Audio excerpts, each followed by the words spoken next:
Good evening, and welcome to News at 7. Tonight's top story takes us to the Galilean desert, where a massive crowd has gathered, and they're starving. The crowd has come to hear a popular young preacher named Jesus. Unfortunately, it seems no one thought to bring snacks. Our correspondent Dave is on the scene to provide more details. Dave reports from the Galilean desert, where thousands have gathered to hear Jesus speak. The atmosphere is electric, but there's a growing concern about the lack of food. Many in the crowd have been there for hours, some even days, without any provisions. The situation is becoming dire as the sun beats down relentlessly. Families huddle together, trying to find shade and conserve their energy. The heat is oppressive, and the lack of food is starting to take its toll. Despite the challenging conditions, the crowd remains captivated by Jesus' words. His message of hope and compassion seems to be the only thing keeping their spirits up.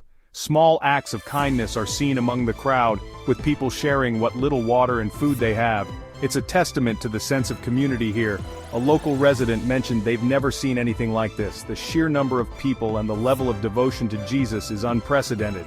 Aerial footage shows the crowd stretching as far as the eye can see. It's truly a remarkable sight. The situation will continue to be monitored, with updates provided as they come in. Stay tuned for more updates on this developing story. This is News at 7, bringing you the latest from Galilee.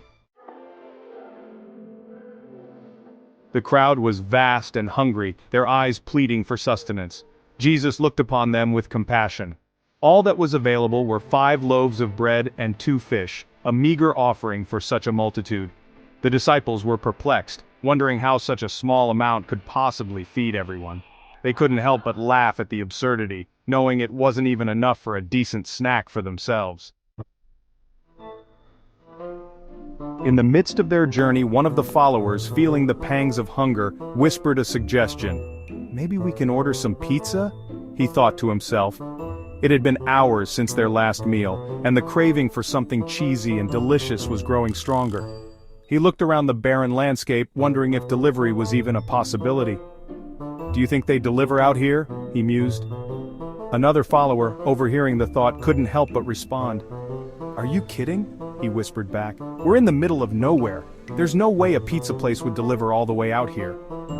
The reality of their situation was stark. They were surrounded by nothing but sand and rocks for miles. The idea of a pizza delivery seemed more absurd by the second. Jesus, noticing the hushed conversation, addressed the group. "Guys, what are you whispering about? We're supposed to be focusing on finding our way back, not daydreaming about food." Section 4. Miracle Time. Jesus looked at the crowd and the small amount of food, ready to perform a miracle. With a few loaves and fish, he managed to feed everyone, leaving them in awe. Section 5. A Feast to Remember. In the heart of the countryside, under the vast blue sky, a grand feast was unfolding. The air was filled with laughter, the clinking of glasses, and the mouth-watering aroma of freshly cooked food. This was no ordinary gathering. It was a celebration of community, friendship, and the simple joys of life. The crowd was ecstatic, their cheers echoing through the fields. They had come together to share a meal, but what they received was an experience that would be etched in their memories forever. Shouts of "Woo-hoo! Go Jesus! This is the best fish fry ever!" filled the air. With a twinkle in his eye and a warm smile, Jesus reassured everyone, reminding them not to worry, and to always trust him to bring the snacks. His presence was a beacon of hope and joy, turning an ordinary day into something extraordinary. The news anchor's voice cut through the jubilant atmosphere, capturing the essence of the event. "Well, folks, you saw it here first. Only Jesus can turn a potential PR disaster into a full-blown feast." It was a story of transformation, of turning scarcity into abundance, and of the power of faith and community. As the sun began to set, casting a golden hue over the gathering, the promise of more stories to come lingered in the air. More on this developing story at 11. Stay tuned! This was just the beginning of a tale that would be told and retold for generations. Stay tuned for more updates on this incredible event.